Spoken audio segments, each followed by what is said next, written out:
Hi, this is question number 2 of the 15 hardest SAT math questions from collegevine.com. The data in the table above were produced by a sleep researcher studying the number of dreams people recall when asked to record their dreams for 1 week. Group X consisted of 100 people who observed early bedtimes, and Group Y consisted of 100 people who observed later bedtimes. If a person is chosen at random from those who recalled at least one dream, what is the probability that the person belonged to Group Y?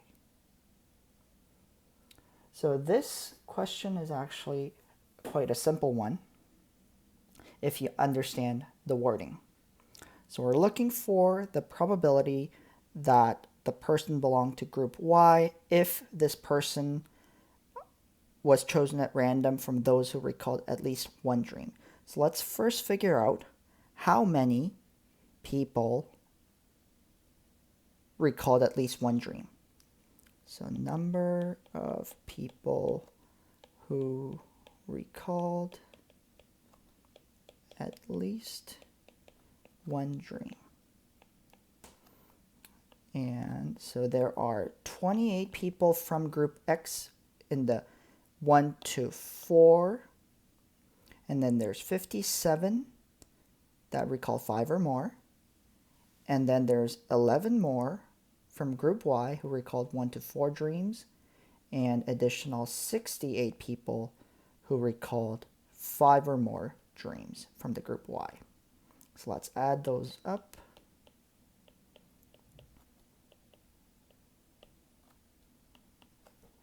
And this gets you 70, 85 plus 79, and you get 150, 164.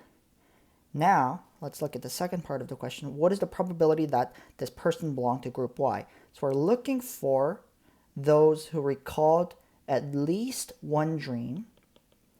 Number of people who recalled at least one dream, and who is in Group Y. So we're looking for the number of people who recalled at least one dream and who also belongs to Group Y. And that is, how many? These 11 and 68. So let's sum those up. That gets us 79. So our answer is 79 over 164. 79 people were those who recalled at least one dream from Group Y, and 164 were the number of people who recalled at least one dream. And so this number is what we're looking for. So the answer is C.